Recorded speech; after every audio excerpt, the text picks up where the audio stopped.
Boa noite, pessoal. Estamos começando mais um podcast Vida Saudável e Debate. Estamos aí com 115 episódios já gravados, hein, doutor? Puxa, que sucesso. Tem noção de você assistir 115 episódios? Para qual mundo que você vai? Do autoconhecimento? Um monte de médicos, doutores, psicanalistas, psicólogos, personagens, enfim, diversas pessoas. Antes de mais nada, eu sou o Luciano Viana, sou personal trainer, sou um dos proprietários da Fox Gestão Esportiva, onde a gente leva saúde, esporte e lazer para toda a sua família dentro de condomínios clubes em São Paulo. Aqui do meu lado está minha sócia Edilene, dona do Empório Manjericão, um dos maiores empórios de São Paulo, é isso? Isso, a melhor loja de produtos naturais. Você está vendo as notícias nesse momento do podcast de produtos falsificados, de produtos adulterados. Todos os produtos têm laudo técnico. Então, não existe a possibilidade de você comprar um produto que você vai passar mal, porque a gente garante que a gente está comprando direto do fabricante. Nada de produto falsificado. Além disso, eu tenho um curso de alimentação saudável chamado Cozinha 10X, que se você é do tipo que fala, comida saudável é chata, comida saudável é sem graça, porque você não fez o Cozinha 10X. Então, eu vou deixar aqui o link na descrição para você assistir. Tem aula gratuita e você também pode fazer o curso que você vai amar, tenho certeza disso. Exatamente. E host do podcast, amiga do Luciano. Empresária nata essa daí, viu? Antes de mais nada, se inscreve lá no nosso canal Vida Saudável em Debate, se inscreve, compartilha, curte e dá uma moral pra gente poder manter, né, esse canal aí atualizado. Então a gente fala que a gente investe nosso tempo aqui dentro, né, trazendo o nosso conhecimento e aprendendo o tempo inteiro, né? Eu falo que isso aqui é uma mentoria. Hoje vamos aprender aqui com o doutor Mário Lopes, um psicanalista. Seja muito bem-vindo aí ao nosso podcast, doutor. Muito obrigado pelo convite, Imagina. Obrigado pela oportunidade. Saudação a todos que estão aqui conosco assistindo o podcast. E hoje o tema nosso é sobre saúde mental e a nova NR1. NR é a palavrinha que, para quem tem empresa, hein, já sabe, né?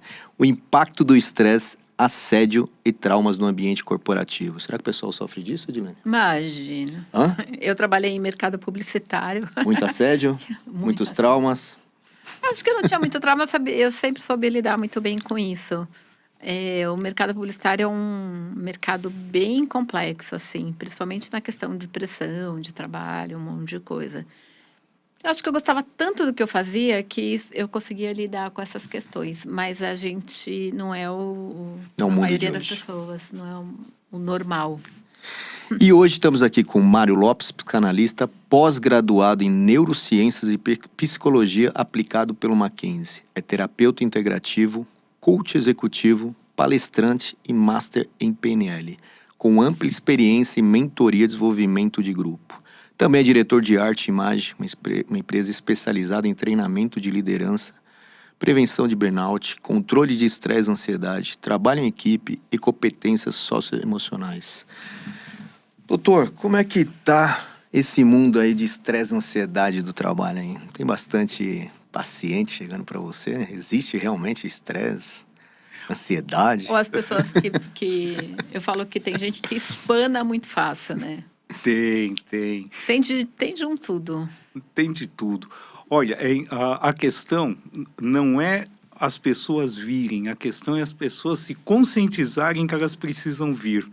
A doença por questões mentais, elas são muito ingratas, porque elas não são como as doenças físicas, que vai aparecendo uma manchinha, vai aumentando, aí incha um pouquinho, aí você se dá conta que você tem alguma coisa. É uma doença silenciosa. Então eu chamo essa era que nós estamos vivendo de epidemia de saúde mental. Porque ela vai acumulando, chega uma hora que a pessoa explode. Aí ela diz assim, não, também hoje eu não estou bem, também hoje aconteceu alguma coisa, então eu estou bem, amanhã já vai ser outro dia. E assim ele vai empurrando. Quando eles chegam até nós no consultório, quando chega para buscar uma ajuda, normalmente ele está no limite. Normalmente ele já está num estágio de esgotamento crítico, muito avançado. E em algumas situações, nem é assunto nosso ainda, ele tem que ir procurar uma ajuda que seja medicamentosa, para depois ele poder sair da crise e poder fazer um tratamento. Já existiam essas coisas antigamente, doutor? Vamos dizer, sei lá, 30 anos atrás. É por causa do mundo digital, você acha ou não? O mundo digital tem muito a ver com tudo isso. Contribuído e aumentado, né? Tem muito a ver. Pandemia tem muito a ver, sem sombra de dúvidas. A gente costuma dizer o seguinte, existem algumas causas base para a pessoa ter algum transtorno emocional. Uma delas é econômica. E o Brasil, tradicionalmente, é um país desigual, é um país que tem sérias questões sociais, sérias questões econômicas. Outra questão muito comum, que atinge a maioria das pessoas, são os fatores culturais, fatores socioculturais, né, que influenciam uma barbaridade. E nos últimos anos, com esse aumento do caos do trânsito, essa dificuldade nas grandes cidades de mobilidade, tudo, você acrescenta a questão de trabalho como uma causa base para a maior parte dos transtornos mentais. Agora, há 30 anos atrás, ou melhor, há 50, 60 anos atrás, nós não tínhamos o requinte dos exames de imagem que nós temos hoje. Então, o que acontece? As pessoas sofriam de algum transtorno mental, mas era de difícil visualização, de difícil diagnóstico. Com os exames de imagem mais aprimorados, começou-se a entender um pouco melhor as áreas do cérebro que são afetadas por determinados estímulos, começou-se a entender como é que o cérebro reage diante de situações críticas e tudo mais. Aí começou a se formar uma causuística um pouco mais sólida. É comum nas neurociências a gente estudar os grandes acidentes. Um acidente que teve, por exemplo, no começo do século passado, que uma barra perfurou aqui do pescoço e saiu aqui em cima de um operário. Morreu, né? Não. Ficou louco, né? Não. O que aconteceu foi que descobriu-se empiricamente, né, pelo que tinha de recursos na época, que os cérebros têm diversas áreas diferentes. E a área afetada nesse acidente não era uma área que comprometia a locomoção, que comprometia o movimento. E se tornou um estudo assim, pioneiro nas neurociências, que depois, com os estudos de imagem, começou a se entender o que tinha aqui. Essa área é a nossa área de cognição. Então, a vítima desse acidente, que era uma pessoa gentil, uma pessoa comum, tornou-se altamente antissocial, porque Atingiu. nessa parte, na cognição, que você tem os componentes sociais, componente de memória, componente de planejamento. Interessante. É uma maquininha que a gente desconhece. Hoje, a gente ainda desconhece muito do potencial, do que ela é capaz de fazer. Mas algumas místicas a gente já consegue tirar. Por exemplo, aquela história de que nós usamos 1/3 do cérebro. Mentira! Essa eu já tinha ouvido falar que é mentira. Mentira, isso não existe. Só as funções basais do organismo você ocupa assim, muito mais do que tudo isso. Como é que se explica que durante o sono você faz uma faxina neuronal, você faz digestão, você controla a temperatura, enfim, todas as funções habituais do corpo. Então essa mística foi definitivamente enterrada. Eu estou fazendo a segunda graduação de nutrição agora. Estou no 2º ano e já tive fisiologia, tive algumas matérias e agora estou tendo farmacologia, o efeito, enfim, dos remédios. E a hora que você começa a estudar, gente, é uma coisa, o corpo humano é inexplicável. Olha, é assustador. É assustador, é assustador. Eu fico ouvindo lá, fico assistindo às aulas, eu falo, gente, isso é assustador, parece coisa de outro mundo. A gente não tem noção de como uma célula, uma única célula que a gente não consegue ver a olho nu, pode mudar todo o funcionamento do nosso corpo. Uma única célula. O que um alimento é O que um alimento capaz é de capaz, fazer é. dentro do corpo, o que ele pode disparar em termos de hormônios e que efeitos isso causa, Inclusive no seu cérebro, né? principalmente. E é É interessante que impressionante. É fantástico, é é fantástico. fantástico. Interessante que aqui nós temos basicamente um tripé, né? Porque nós temos um profissional de educação física, de atividade física, que está mais do que provado que a atividade física é fator de prevenção até para cânceres. Saiu sim. uma pesquisa recentemente, nós estamos no mês de outubro, vale até dizer sobre isso, que o exercício físico regular ajuda a prevenir cerca de 30%, qualquer coisa assim, dos cânceres de mama. E o que tem a ver uma coisa com a outra? Tem tudo.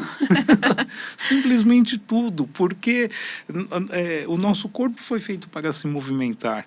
Para movimentar, ele precisa da nutrição, precisa de uma alimentação adequada, precisa de um combustível que seja adequado, nutriente. Hormônio sendo liberado. Exato. E a forma como você encara a vida, a forma como você lida com as questões de pressão, de crise, são o tripé para você saber se você tem uma boa saúde mental ou não. Aliás, tem muitos médicos, terapeutas, psicólogos, psiquiatras indicando para tratamento de depressão atividade física e mudança de hábito alimentar. Muito. Faz parte do tratamento, Muito. não é mais só farmacológico. Não. Aliás, o farmacológico tende a ser a última opção.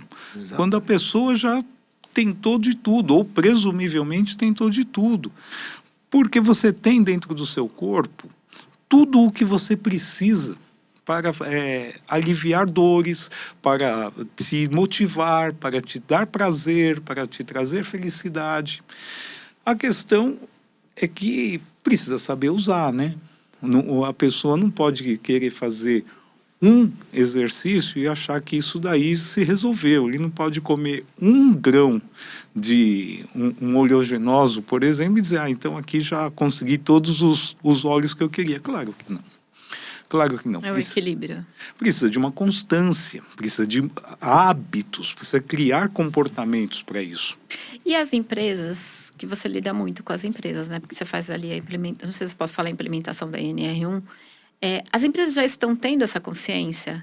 Um funcionário bem alimentado e com atividade física, ele pode ser mais produtivo e trazer menos atestados médicos para a empresa. Então, aí é aquela coisa, né? Não. A grande maioria das empresas ainda olha a questão de saúde do trabalhador, principalmente saúde mental do trabalhador, como um custo, ou como muita gente fala nas ruas, sendo empresário ou não, de que é frescura, nada como faltou aí uns tapas aí para forjar o camarada na força, e não tem nada a ver, uma coisa não tem nenhuma relação com outra. As empresas estão começando a entender hoje, por conta do aumento dos afastamentos por causa de saúde mental, e que estão gerando, como é que chama aquele negócio? Acidentes de trabalho, que são codificados como acidente de trabalho, e obrigando a levar o funcionário ao afastamento, e somente agora estão entendendo que existe uma relação entre uma coisa e outra. Ele está acostumado, as empresas estão acostumadas a olhar índices como turnover, como absenteísmo, de uma forma global. Uma das formas que você tem para implementar os riscos, a avaliação de riscos psicossociais na empresa, é dar um passo além dessa avaliação de absenteísmo, por exemplo, e procurar entender a causa desses atrasos. Absenteísmo é o afastamento temporário, o atraso, ou a saída um pouco mais cedo. O tempo que a pessoa vai, por exemplo, para o médico, né?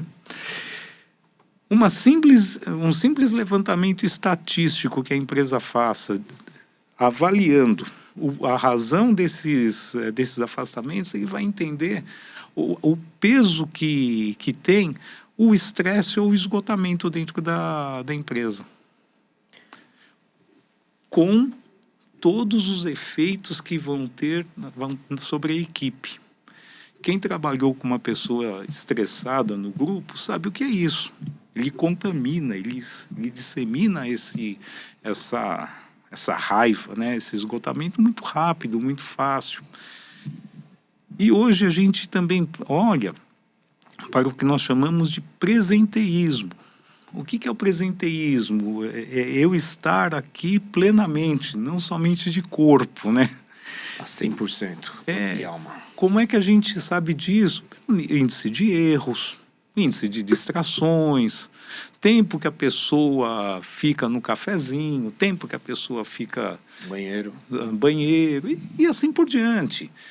Ou seja, a pessoa se recorre a um mecanismo de fuga para aliviar de alguma forma o que ele está sentindo naquele momento. As horas somadas desses... é um custo para a empresa. É muito. Fala-se em $1 trilhão por ano no mundo, $1 trilhão no mundo. O absenteísmo e o presenteísmo. Eu tenho algumas perguntas a respeito disso. Uma que teve uma época que estava bem alta, a empresa que colocava ali a mesa de ping-pong, né, o videogame numa sala de videogame, para a pessoa relaxar e, enfim, ter a ilusão de que aquela empresa era a melhor empresa do mundo para se trabalhar, porque tinha uma sala de videogame. Eu acho que isso já está caindo, né? Porque você ia para aquela empresa porque te apresentava aquele espaço bacana que você ia ficar, e, na verdade, você tinha uma outra pressão tão grande ali, entregável, que você não conseguia ficar na sala de videogame para poder arejar a cabeça. Né? Nunca utilizou. Eu acredito que isso esteja diminuindo, ou não, assim, é uma dúvida minha. Sim, está diminuindo. Por quê? Porque está se entendendo que, agora que um dos maiores agentes causadores de esgotamento no trabalho são metas excessivas, são metas abusivas. Inatingíveis. Você disse agora há pouco para nós aqui na conversa preliminar que você trabalhou no mundo da publicidade. Isso é um mundo moedor de carnes, né? É um mundo moedor de carnes. Não tem jeito. O que adianta você ter ambiente físico que seja propício, mas você ter que trabalhar até meia-noite, o que era muito comum na época. Meia-noite era pouco, eu já cheguei a virar 48 horas. Então, era muito comum. Muito comum. Ainda é. Culpa só da empresa? Não, é culpa de uma série de fatores, não estamos aqui para discutir isso. Mas essa pressão, essa meta, essa ameaça, como eu disse agora há pouco, um dos fatores que causam estresse, que causam ansiedade, são fatores socioeconômicos. Aí, o que você pensa quando você está sendo pressionada para trabalhar mais horas ou para trabalhar por mais resultados? Eu não posso perder o meu emprego. Esse é o único que eu tenho. Não é que nem dedo, né? Tem 10. É com ele que eu sustento a minha família, a minha casa, os meus filhos, que eu pago a Exatamente. escola. E mesmo porque você começa a pensar assim também, né? Tenho vários amigos do ramo, e é muito comum, todos os profissionais se relacionam muito com profissionais em outras empresas similares. É a mesma coisa. Então, na verdade, você vê que você não tem para onde fugir. Não se trata somente de você falar assim, eu troco de local de trabalho. Não, a raiz disso daí é mais profunda. É a cultura organizacional, é a cultura do setor. Em última análise, é a cultura empresarial. Porque precisa fazer, quer fazer com o mínimo possível. E aí o preço que se paga é esse, 48 horas, 20 horas. E a gente também, estou defendendo aqui o lado empresarial, mas eu já tive do outro lado também. As empresas hoje, para quem tem empresa nesse país, é muito difícil. Às vezes você tem que tentar fazer com menos mesmo, porque senão você não sobrevive. É a lei do mercado, né? A gente paga muito imposto, enfim, tem uma série de normas que a gente tem que cumprir. Não estou reclamando disso, eu acho que se você desce do play, você tem que saber brincar, faz parte de você ser empresário. Mas, às vezes, as empresas, elas realmente têm que reduzir, porque senão elas não sobrevivem. E aí você acaba sobrecarregando. Mas a minha pergunta não era essa, doutor. A gente tem aqueles funcionários que desenvolvem problemas ou transtornos por conta da pressão da empresa, muitas metas, muitas horas trabalhadas, não pode sair do emprego, não gosta do que faz, mas a gente sabe que às vezes a gente tem funcionários que já têm um problema de base estrutural. Ele só está transportando aquele problema familiar para a empresa. E que às vezes ele vai estourar esse problema lá na empresa, mas ele já entrou. Eu estou falando, a gente estava contando aqui no café, eu tive um caso desse, de uma pessoa que tinha alguns transtornos e que eu fui descobrir depois que quase me matou dentro da empresa, literalmente assim, chegou a me ameaçar. E aí depois eu descobri que ela tinha alguns problemas, enfim, que já tinha sofrido algumas internações, inclusive. E ela trouxe esse problema para dentro da minha empresa. Então, o estouro dela não foi a causa, eu não fui a causa, a empresa não foi a causa, até porque eu tenho um ambiente de trabalho bastante tranquilo, né? Mas ela já trouxe esse histórico. Isso é muito complicado quando você entra com uma lei, porque a responsabilidade passa a ser toda da empresa. Eu tenho como separar isso? Essa pessoa já trouxe um problema de raiz. Ok. Eu estou olhando os dois lados, né? O lado de empresária e o lado de funcionário. Porque, às vezes, o problema não foi só causado pela pressão da empresa, mas essa pessoa já tem um histórico. Essa é a pergunta do 1 milhão. Né? Essa é a pergunta do 1 milhão. Eu já tenho uma questão, digamos, de relacionamento, uma questão difícil, eu carrego aí uma sei lá, série um casamento de ruim, que não deram certo, tal, e quando eu chego na empresa, eu transfiro isso para a equipe e tal. Eu tenho um luto e eu transfiro isso para a empresa, e qualquer exemplo serve. No que diz respeito a risco psicossocial, existe uma divisão de águas muito clara. O que é causado dentro do ambiente de trabalho é nexo causal. O que não é causado no ambiente de trabalho não é nexo causal. Em outras palavras, a pessoa tem um distúrbio, a pessoa carrega uma carga de esgotamento, uma carga de estresse por qualquer razão. E ele não sabe lidar com isso. Ele não consegue lidar com isso e a supervisão que ele tem com a equipe é uma supervisão desastrosa. É uma supervisão dura, enfim. Por causa disso daqui, ele age dessa forma com os outros. Mas a partir do momento que ele age dessa forma, é um nexo causal. A responsabilidade é da empresa. A responsabilidade é da empresa. Ele tem uma causa raiz aqui, mas ele não transporta para as pessoas. O que acaba acontecendo é um desempenho mais fraco, o que acaba acontecendo é que ele não tem um bom relacionamento com as pessoas, tal. Isso não é um nexo causal.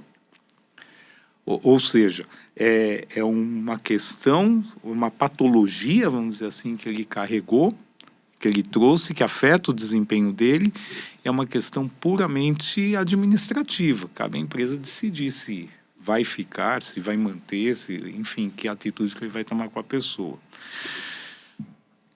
Os maiores problemas vão ser identificados, vão ser colocados, notadamente nas relações de supervisão. Isso, assim, tecnicamente falando, como é que funciona esse processo? Você faz uma avaliação dos riscos, você tem questionários, tem observação, tem uma série de métodos científicos, métodos adequados, validados. Por exemplo, você pode usar um questionário que seja validado como o questionário de Copenhague. E tudo bem, né? Aí o que acontece? Depois disso você faz um plano de ações. Diagnosticou, eu tenho problemas, o que eu faço com esses problemas? Eu faço um cronograma, faço uma série de previsões do que eu vou fazer. E o terceiro é implementar tudo isso daí e fazer uma reavaliação do que você fez. Ok, então é um processo longo. É um processo longo, não é um processo tão rápido e nem tão simples. Muito bom. Você fez essa avaliação, você diagnosticou o que você tem uma série de problemas ligados à distribuição, à carga de trabalho, a maquinário que de alguma forma afeta a questão de saúde mental, não é o maquinário pelo maquinário, isso é outro movimento, mas você vai encontrar com muita certeza, de relacionamento de chefia e equipe, por várias razões. Primeiro, os supervisores, muitos supervisores, não vou dizer todos, eles não foram preparados para serem supervisores.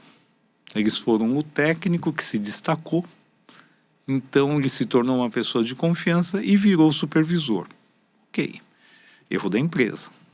Foi esse erro que eu cometi.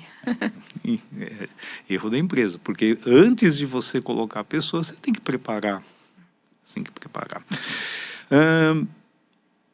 Você pode também ter a pessoa preparada, tá? Fez um curso, fez uma faculdade, talvez, ligada à gestão, tal.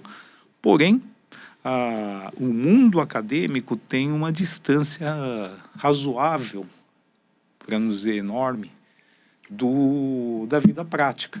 Eu que voltei a fazer faculdade agora, talvez eu não tivesse percebido isso aos 18 anos na primeira graduação. E agora eu consigo perceber claramente. E a deficiência do sistema. Muito. Então, o que acontece? Você tem uma pessoa teoricamente preparada, mas que essa preparação não está validada no dia a dia.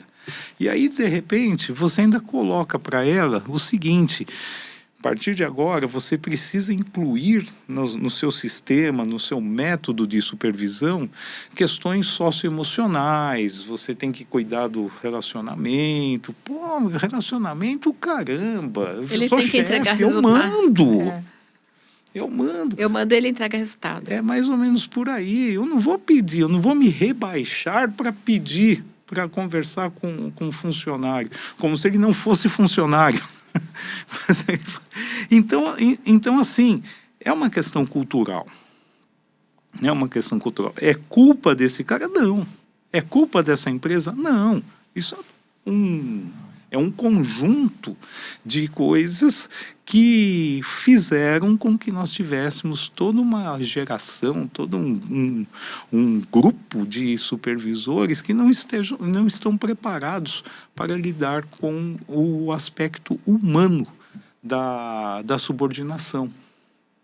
E a equipe também não.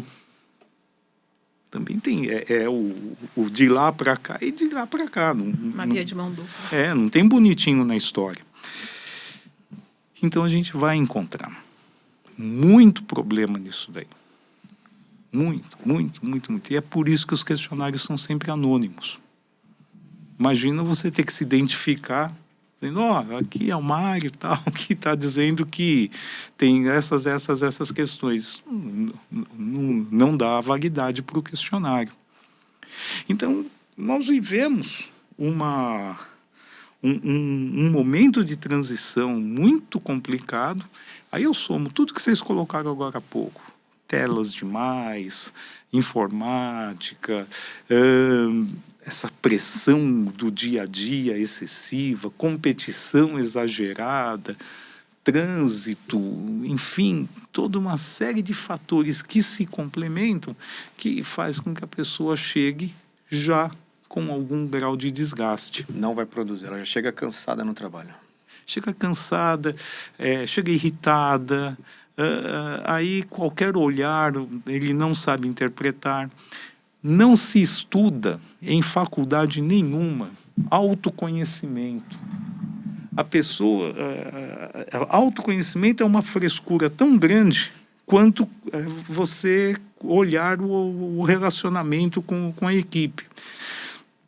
Então, assim, você não se enxerga, você não consegue fazer um mínimo de um autodiagnóstico e você é responsável pelo gerenciamento de 30, 50, 100, sei lá, quantas pessoas dentro da empresa. Quantas vezes as pessoas não foram lá no consultório, não foram para ser atendidas e o que acontecia? Quando você fazia a avaliação inicial, não, isso aqui não sou eu. Não, tem alguma coisa errada. Tem alguma coisa errada. Faça o teste. Deixe uma folha com cada pessoa de qualquer grupo e peça para ele descrever, para ele se descrever. Quem é ele? Ele não vai se descrever. Você vai olhar assim e vai falar, nossa. É você. A pessoa vai falar, eu sou mãe, trabalho, né, empresa tal, faço tal coisa, mas ela nunca vai falar dela, características e autoconhecimento, né? É um viés psicológico. Não, e a gente tem esse viés, né? É muito difícil a gente se um enxergar. viés. É muito ruim olhar para você. É muito ruim você olhar para aquilo que você reconhece que não é uma coisa bacana, que não é uma coisa tão legal. Eu sou dedicado. Eu sou honesto. Eu sou assim, eu sou assado. Aí a pergunta que se faz é a seguinte: cadê os passos? Qual é o rastro que você está deixando que mostram que você é isso que você está dizendo? Coerência, né? Você precisa ser coerente. O discurso e a atitude tem que ser coerente. Exato.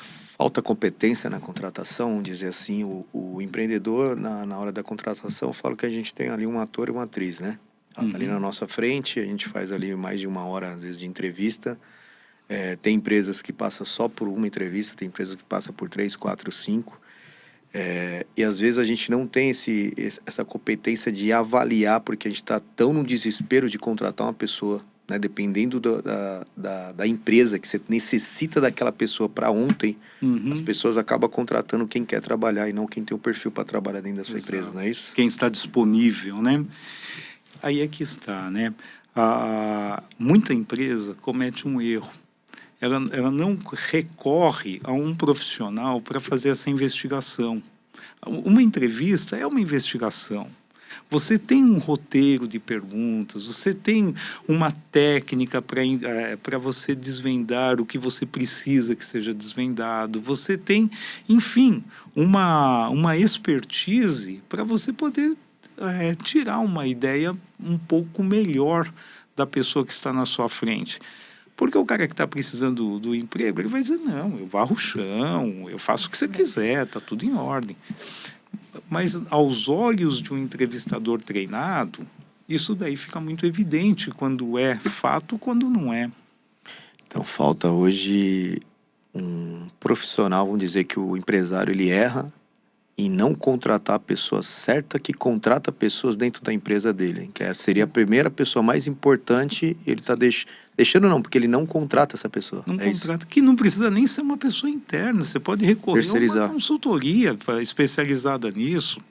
Aí a equipe, os profissionais vão lá, fazem um laudo, fazem uma avaliação completa e te entregam. Se você vai contratar ou não, aí é com você. Então, hoje já tem empresas que terceirizam esse trabalho de consultoria, você já faz ali o filtro, seleciona ali os melhores e aquela pessoa ali vai falar realmente o comportamento daquele profissional seria ideal para trabalhar dentro da sua empresa. Exatamente. Você falou um termo agora importante, muito interessante, que a gente usa também na avaliação dos riscos psicossociais, que é identificação de perfil comportamental. Existem 4 perfis comportamentais que todo mundo tem. Eu, você, nós, aqui, todos nós temos.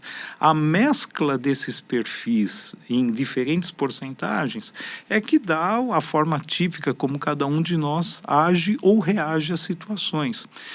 Então, se você tem um trabalho que você precisa de pessoas mais reservadas, introspectivas, pessoas que sejam mais concentradas, existe um perfil típico desse tipo de comportamento, que no caso é um perfil de analista. Tá? Não tem o menor cabimento você contratar uma pessoa de um perfil expansivo se você faz uma avaliação e vê que a pessoa é introspectiva. Não tem, e isso é um teste simples. Colocar um tímido para ficar nas vendas. Não entendi. Colocar uma pessoa tímida para ficar nas vendas. Por exemplo, ela não vai abrir a boca. Nós já tivemos situações que nós promovemos uma simples mudança da mesa de trabalho da pessoa para ela mudar o desempenho. Os 4 perfis são planejador, analista, executor e comunicador. Ok, cada um com a sua característica, tal, bonitinho. Todo mundo tem todas. Todo mundo tem todos. Com percentuais diferentes. Você poderia depois você falar isso, explicar um pouquinho de cada um, só para o pessoal entender? Falo agora. Você tem uma pessoa, por exemplo, que eu chamo de quarterback. Ele pega a bola, põe debaixo do braço, o outro ele estica aqui, ele vai chegar no gol. Quantos ele vai atropelar no meio do caminho, só Deus sabe. É o cara da execução. É um cara rápido, é um cara ágil, é um cara que vai chegar, tal, e pá, tudo bem. Só que ele não está muito aí com os acidentes que ele vai causar. É o super-herói dos filmes aí e tal. Ele salvou... Vai explodir 25 carros para poder salvar a mocinha. Exatamente, mais ou menos por aí. Vai matar 20, mas a mocinha ele salvou. Exatamente. É um cara muito focado em tarefa. Ele também não está nem aí com as pessoas. Então, ele é um líder nato. Mas é um líder que não lida bem com pessoas. E hoje a gente questiona até que ponto ele é líder. Não é? De frente todo mundo. Você tem um perfil oposto. O oposto é um perfil de analista, por exemplo. O que é o analista? O analista também não está muito aí com pessoas, não. Mas ele é um cara extremamente técnico. Sabe aquele cara que quando você dá um relatório para ele, um calhamaço assim, ele até sorri quando ele vê aquilo. Nossa, como é que gosta isso disso? É bom demais. Você dá o mesmo relatório, o mesmo calhamaço para o executor, ele vai fazer assim, Jesus amado. Deixa eu ver aqui, onde que está a conclusão? É aqui que ele vai, ele não quer nem saber da outra parte. O analista é aquele cara que faz o quê? Ele é ótimo para processos. Ele é ótimo para pegar coisas, esmiuçar, tudo bonitinho. Ele é chamado de lento. Perto do executor, ele é lento. Mas é aquela coisa, né? O outro é rápido, mas quantas vezes ele tem que voltar para fazer de novo alguma coisa? O outro faz só uma vez, mesmo sendo lento. Aí você tem um outro perfil mais ou menos parecido com esse, que é o de planejador. O planejador é um cara normalmente dócil. Sabe aquela pessoa que você gosta de estar do lado? O cara tem um magnetismo pessoal assim, indescritível. Ele gosta de pessoas e as pessoas gostam dele. É um cara metódico, é um cara tranquilo, é um cara calmo, é um cara que tem a solução para tudo. É um cara que você vem desesperado, nervoso, fala, senta aqui, meu amigo, vamos conversar. Calma aí. Se o analista é lento, o planejador é lento demais. Mas é aquele cara que gosta de um processo. Gosta muito. E do outro lado você tem um comunicador. O comunicador é aquele que chega chegando. Os profissionais de educação física são muito assim, né? Gostam de se arrumar bem, fala alto. É impossível não ver a pessoa lá. E é uma pessoa que gosta de pessoas, se dá bem com todo mundo, mas só ele fala. Sabe aquele que você tenta esperar aquela pausinha de respirar para ver se você consegue. Você faz assim, né? E o cara não deixa. E você me tem todos esses 4 em maior ou menor grau. E nessa situação que eu te falei, imagina que colocaram um cara com perfil de analista perto do café.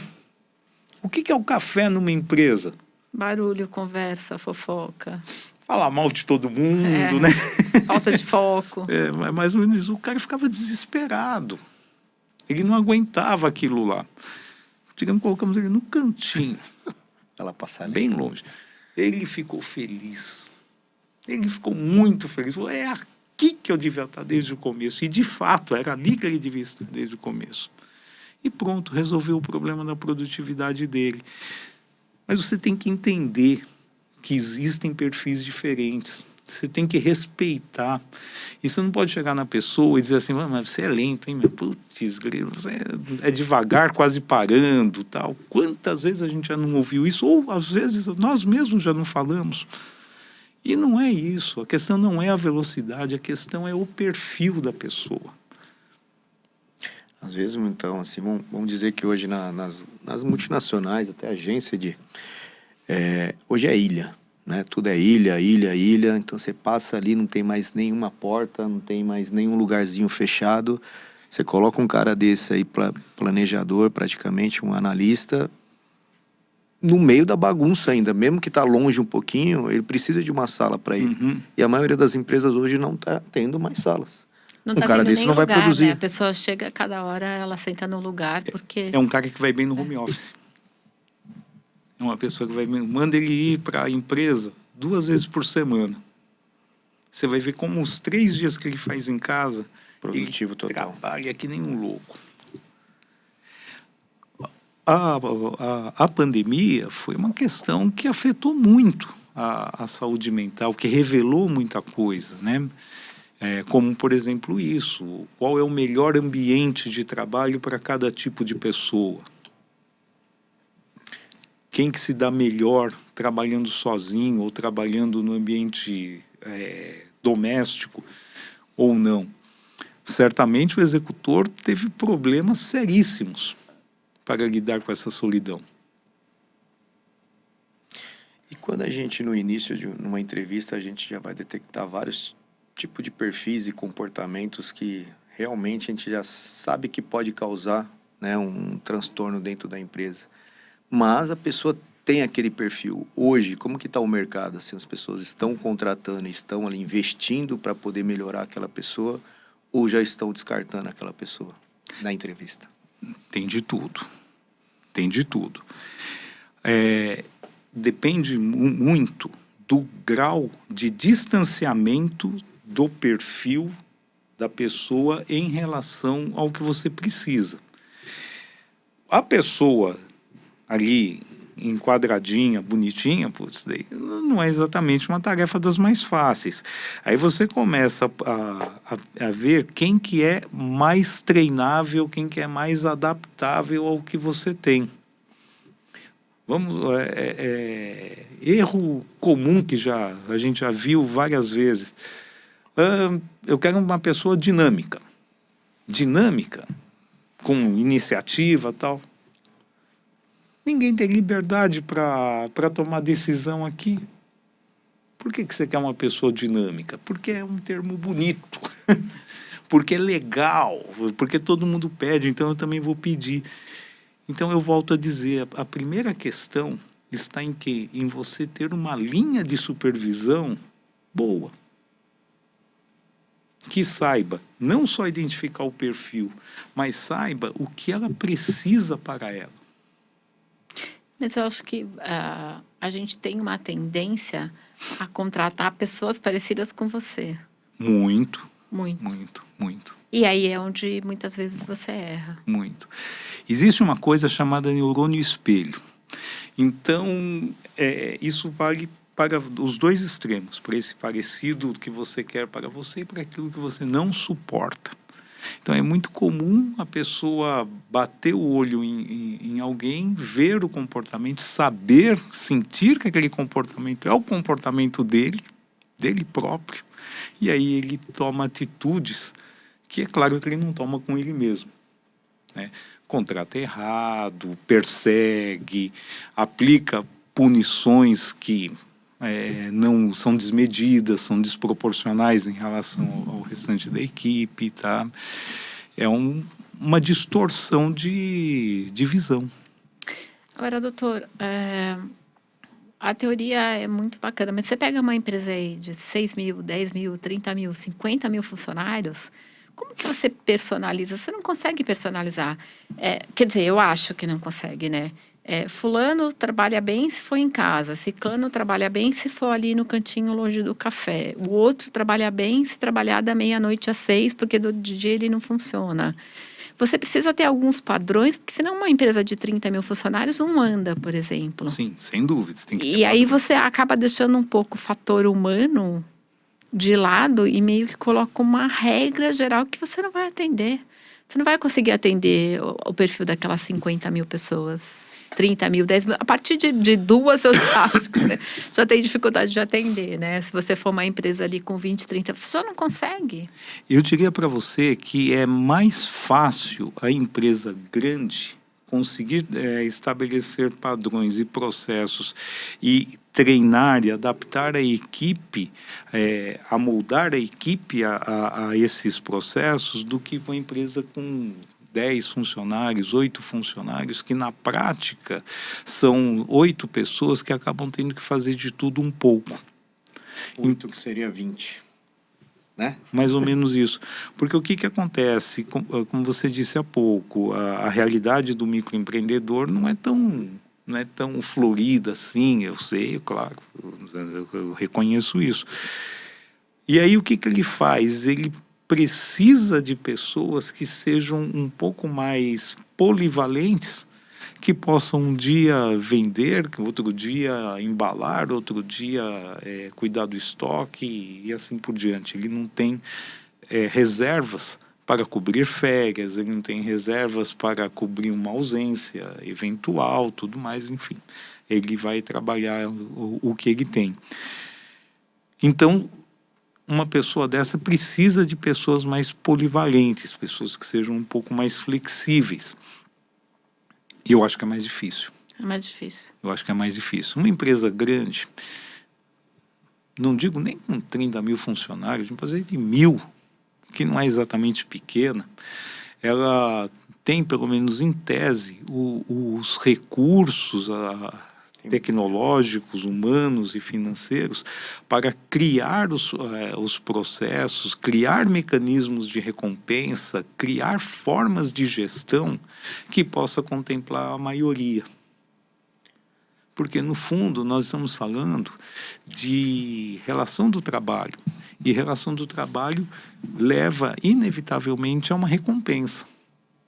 que é o salário, que é a distribuição de resultados, enfim, que é alguma forma financeira de reconhecimento. Eu acho então que... Acho não, né? Eu creio que falta estrutura, um exemplo. Uma empresa que tem mais estrutura, que tem mais tecnologia, ela consegue manter mais os colaboradores, porque cada um está na Reter sua... mais talento. Retém, porque uma empresa pequena hoje, ele vai olhar todas as falhas. Então, ele está olhando ali, às vezes, vou dar um exemplo simples. Às vezes, o lugar que ele toma um café é o pior lugar que tem dentro da empresa. Ele já se sente rejeitado. O banheiro dele é o pior banheiro que existe. Quem toma conta dele é o dono. O dono não deveria tomar conta dele, deveria ter alguém para supervisionar ele. Então, o dono vai se tornando uma pessoa antipática, onde ele deveria ter ali uma... ele ter ali uma... como se diz a palavra? Uma admiração.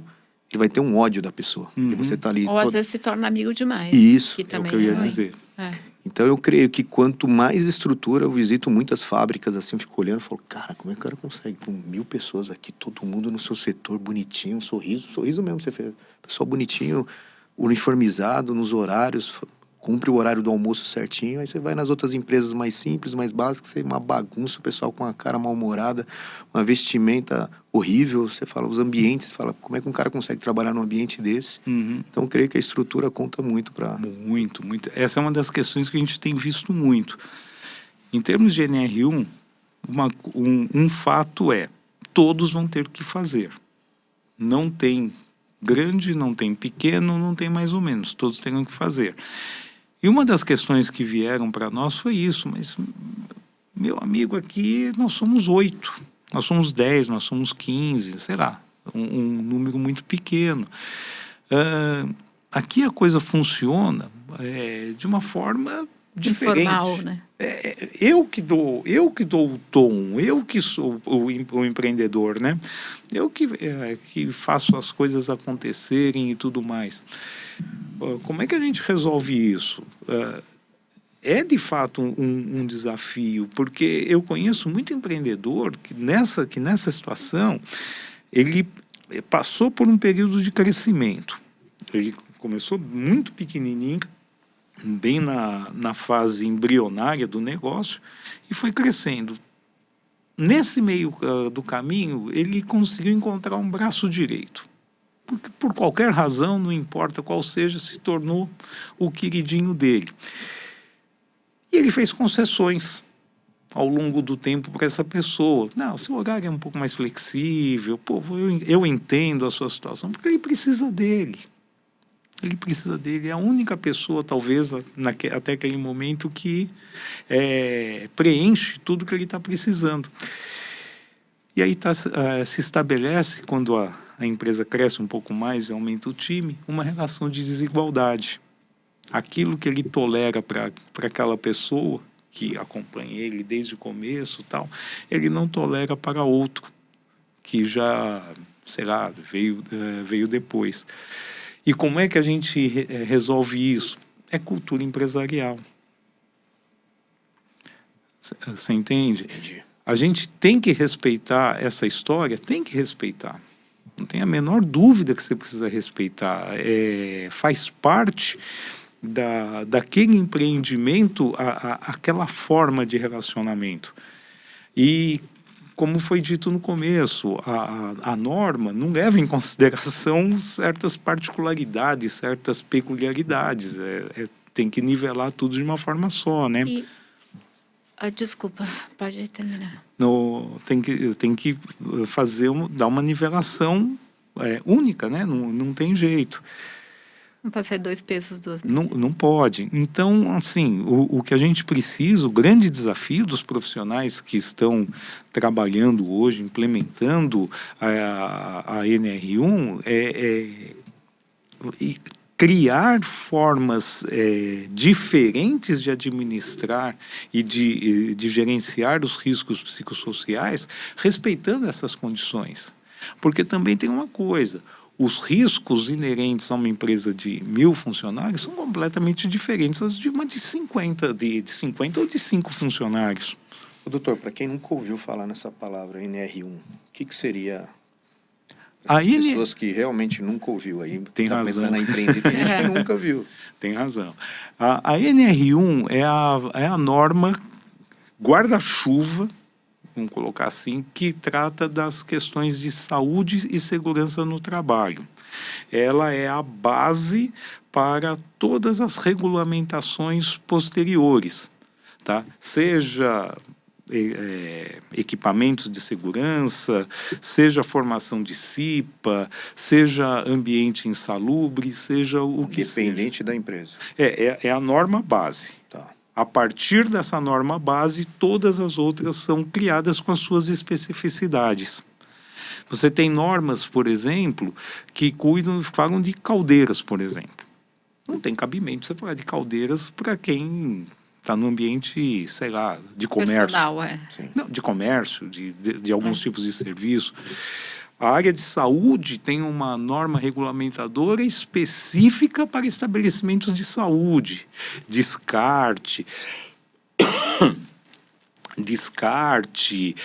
pérfuro-cortantes, agentes químicos, essas coisas todas. E por aí vai construção civil, tem uma de uniformes. Tinta, resto de tinta, onde você vai jogar. Exatamente, essas coisas todas.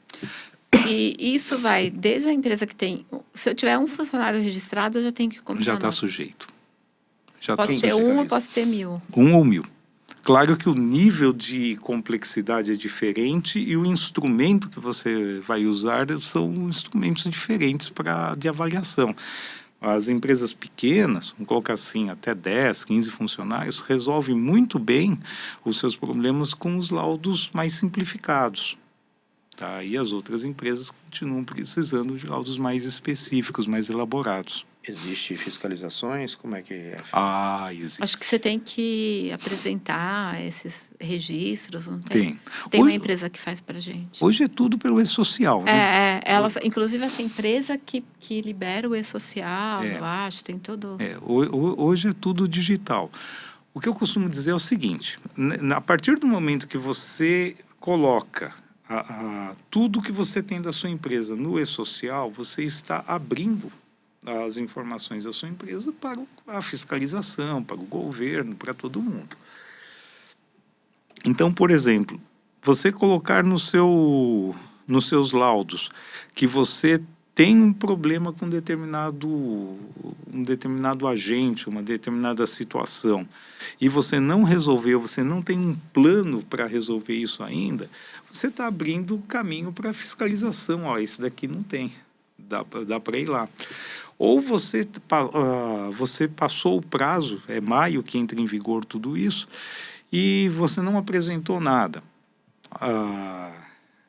Então você tem um mapa também, a fiscalização tem um mapa. Essas empresas, essas aqui não preencheram, não fizeram a entrega dos documentos.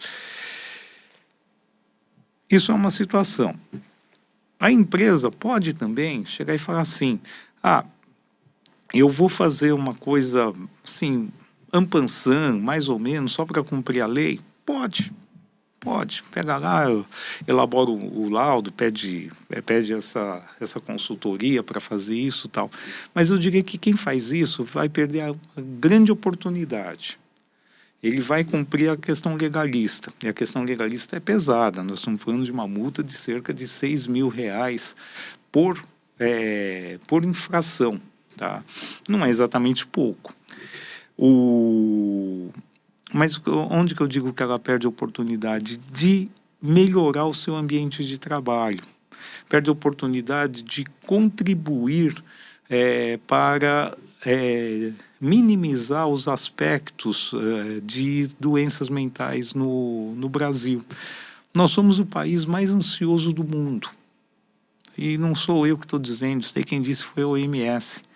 Nós somos o segundo país das Américas, se não me falha a memória, de casos de esgotamento, sabe? Que é o burnout. Eu acho que a ANR vem, se a gente olhar a ANR um pouco para além do aspecto legalista, nós estamos diante de uma grande oportunidade de virar um pouco esse quadro. E evitar a multa de 6.000 por infração, que não é pouco, não. Eu tive um pouco de dificuldade de entender isso. Acho que eu estou cumprindo as normas aí já faz uns 2 anos, eu acho que a gente tem empresa que dá consultoria, que fez os laudos, Então, que está em contato com a contabilidade, que sobe mas eu tive um pouco de dificuldade, eles falavam, mas por que eu preciso desse documento, gente? Mais um custo. Porque a gente tem mais um custo, sim, né? A empresa que é pequena, você fala assim, bom, Tudo mais pesa. R$ 300 por mês, mais Tudo R$ 300 pesa. por mês, tudo pesa. Uhum. E é isso, se você tiver 1 ou 2 funcionários, o custo é o mesmo. Se você tiver 10 funcionários, o custo é basicamente o mesmo. Que eles trabalham com um patamar inicial, um patamar mínimo. Né? Exatamente, exatamente. Porque eles apresentam laudo, eles vão lá fazer a visita. Uhum. Enfim, eu estou falando dentro do meu mundo que eu conheço. E no início eu falei assim, mas mais um custo? Eu preciso mais desse custo na minha empresa, né? Com Uhum. 2 funcionárias registradas? Não, você precisa ter isso, você precisa ter os laudos, você precisa ter alguém que venha aqui e que olhe tecnicamente se você está dentro das normas, dentro do teu segmento, né? Uhum. Eu diria para você o seguinte, é claro que é um custo, claro que pesa, não Não, tem para dúvida. pequeno, mas eu Mas estou falando que para grande para qualquer um. pode ser uma redução de custo isso no futuro. Tudo é né? proporcional, né? Porque as adequações que uma empresa, vamos pegar aqui uma empresa de construção civil, por exemplo, tem que fazer, são muito maiores. E está ligado à cultura empresarial. Então você, por exemplo, tem uma cultura empresarial de conformidade, de cumprimento, de aceitação, de adequação. Goste ou não goste, você tem que se Goste ou não adequar. goste, muito provavelmente você tem uma política de relacionamento com os seus funcionários boa, uma política que não é assintosa, que não é assediadora, que não é nada. Então, para você, a norma, ela não significa muito no sentido de que eu vou ter que mudar a minha forma de Não agir. mudei nada. Agora, por outro lado, há empresas que são completamente ao contrário. Empresas que são do jeitinho, a empresa que faz as coisas acontecerem do jeito que der, vamos colocar assim, né? Você acha que essas empresas não vão continuar agindo do mesmo jeito? Elas, Mas a empresa que está dando certificação, ela é corresponsável. Opa. Não é só ir lá e dar o laudo e Não. dar a certificação. O que Ela não pode atestar o que está errado. Não pode atestar o que está errado. O que pode acontecer, aonde vai dar o problema, vai ser no seguinte: alguém vai lá e dá um laudo. Aqui está tudo em ordem. Aí passam-se meses ou passa-se algum tempo, não, deu um caso lá, um cara teve um surto, o cara aconteceu qualquer coisa. É aí que é a hora da corresponsabilização. É aquela coisa, você joga com a sorte. Né? É a mesma coisa. Existe uma lei que diz assim: você tem que, para cada placa que você coloca, para cada propaganda que você coloca no seu estabelecimento, você tem que fazer aquele CADAN lá, aquele negócio, e pagar a taxa de publicidade. Você pode fazer, pode não fazer. Então, essa não conformidade é o risco que você está assumindo.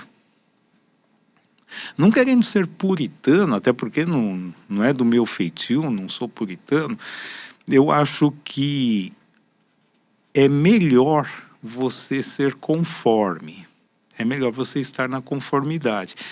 Não empresarialmente apenas, é na sua vida, nos seus hábitos. Eu falo isso. E é por isso que eu digo, é uma questão de cultura.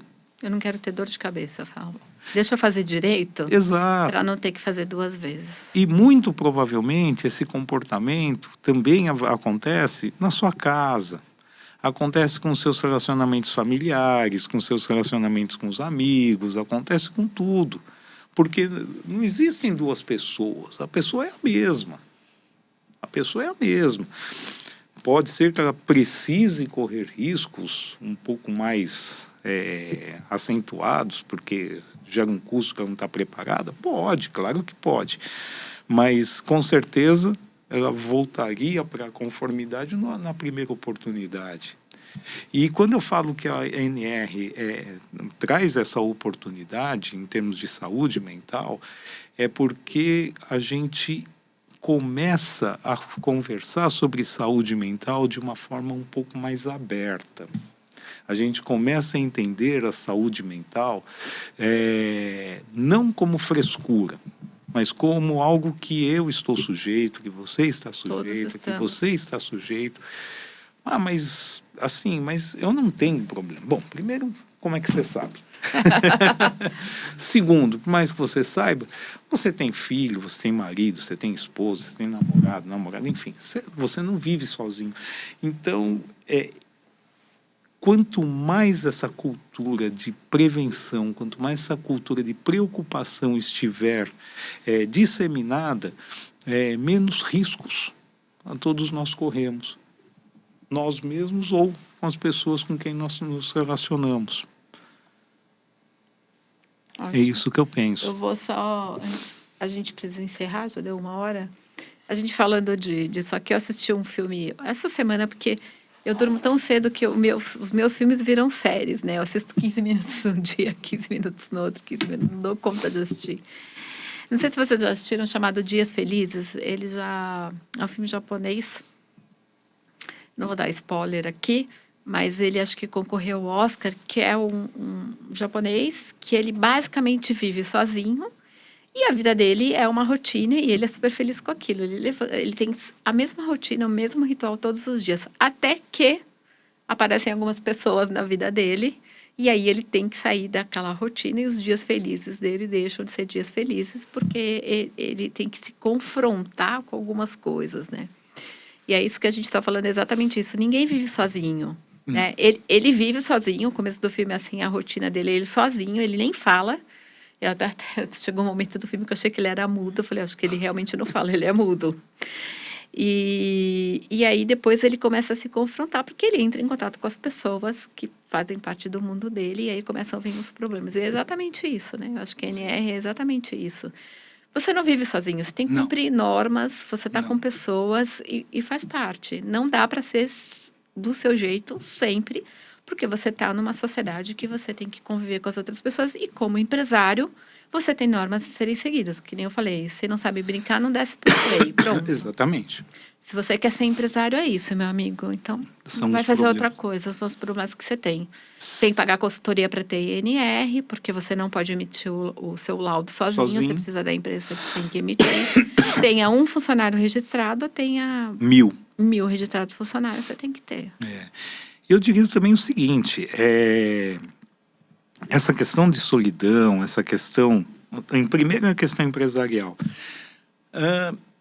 Ser empresário no Brasil é um desafio, por todos os aspectos. Nós estamos falando do aspecto que diz respeito ao nosso tema, mas nós temos uma carga tributária, um emaranhado, uma dificuldade, enfim, são muitas coisas. Então, o que eu gostaria que as pessoas entendessem é assim, se for empreender, estude o ramo que você quer, estude o que é ser empreendedor.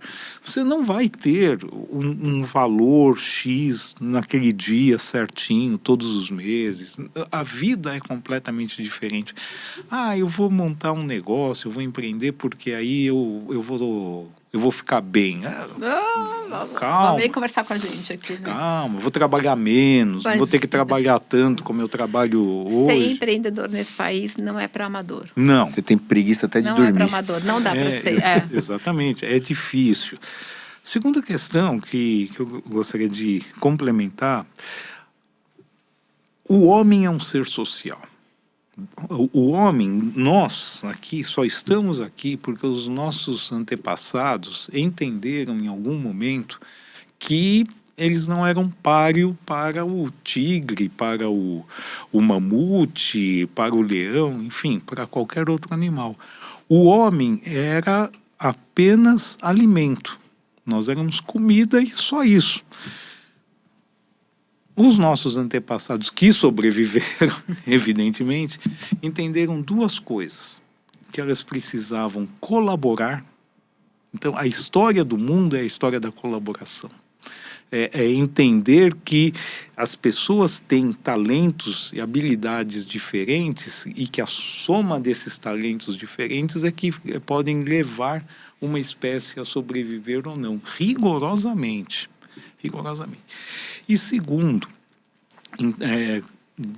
diante dessa questão de colaboração, entende-se que nós precisamos nos agrupar. Entendeu-se que o homem teria chances se ele se agrupasse.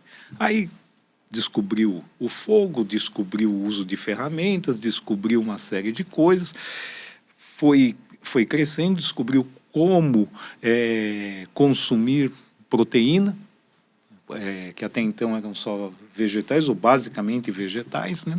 E você que está ouvindo, o homem já foi 100% vegetariano. Você para com essa história de que tem que comer Tem que carne. comer carne. Sou vegetariana. Levantando a bandeirinha dos vegetarianos Então, aqui. E aí o que acontece? Chegamos a um ponto hoje que o espírito de competição do mundo moderno, da sociedade que nós vivemos hoje, acaba colocando em xeque 12 mil anos de processo de evolução. É por isso que a gente vive em conflito. Tá? Eu não posso olhar as pessoas como inimigos, porque nós somos sociais, nós somos um agrupamento. Nós só estamos aqui porque lá atrás entenderam que é melhor deixar as diferenças de lado e lutar por algo em comum, na época, como, por exemplo, capturar um animal de grande porte e todos poderem comer, do que querer sair com Morrer essa de de fome, né? bater no peito e dizer eu resolvo sozinho. Você não resolve. Ninguém resolve nada sozinho. E hoje, uma das grandes preocupações nossas em termos de saúde mental é justamente a solidão. O homem vive mais, o homem vive, fala-se, em média, 80 anos, mas nós sabemos que é um pouco mais. Numa época em que a família se espalhou, tá? As debilidades físicas naturais, elas aparecem, e aí nós temos um problema seríssimo de saúde mental decorrente de solidão. Então, gente, é o seguinte, ó, família, atividade física, alimentação saudável, Alimentação. Dr. Mário, e a gente está resolvido com tudo. Doutora, a gente precisa terminar. A gente está aqui há 1h11. Puxa, nem senti. Fizemos, podcast sabe quantas tem- perguntas? Nenhuma. Nenhuma. Não, fizemos a primeira só. O que é NR1. E a gente fez a primeira pergunta no final, né? Invertemos tudo. Porque é sempre uma conversa muito agradável. Fica um convite para você voltar outras vezes, para a gente falar de vários outros assuntos. Super agradeço você ter vindo aqui no podcast. Foi uma conversa muito agradável. Espero que tenha sido bom para você também. Foi muito bom. Eu agradeço mais uma vez a oportunidade e agora eu acrescento o carinho e o acolhimento que vocês, a equipe, todas me deram, tá? Estou aberto ao convite, sim. Presente. Quando for, eu, colocar essa colinha. sem dúvida, eu virei aqui sem a menor dúvida. Eu estava esquecendo do presente, que é o presente do Empório E a Manjericão. pergunta? E a pergunta, que vale 1 milhão. O que é vida saudável para você? Vida saudável para mim é equilíbrio. É equilíbrio entre corpo, mente, entre material e imaterial, entre objetivos e ação, entre sonhos, né, e ação.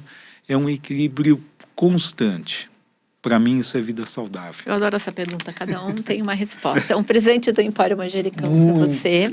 Eu quero agradecer, lembrando que segue o Empório Manjericão, segue o Vida Saudável em Debate, segue o Luciano, segue o Dr. Mário. A gente vai deixar todos os links aqui no descritivo. Faz o curso Cozinha 10X, pelo amor de Deus, vamos comer saudável. A gente precisa disso, precisa de saúde mental, saúde física, precisa de atividade física, precisa de todo mundo que está nessa sala. Então segue a gente, que vai ser muito bacana. Doutor Mário, muito obrigada. Recados da paróquia. Agradeço aí pelo Ala aí, que convidou também, né? O Ala estava insistindo, falou, tem que trazer o Mário lá, que vocês vão gostar. E Obrigado, gostamos hein? mesmo. Que bom. Papo Que bom, papo que a gente gosta. Saúde mental, acho que tá em alta, né? Tá em alta, é tudo. A gente fez tudo. até uma temporada, uma época aqui, só de saúde mental, de 3 meses. Que bacana. Foi bem Que legal. bacana. Que legal. Tem que voltar, hein? Tem que voltar, tem que voltar. Gente, muito obrigada. Até semana que vem no mesmo Bate Canal. Tchau, tchau, pessoal. Tchau, Quarta. tchau. Obrigado. Tchau.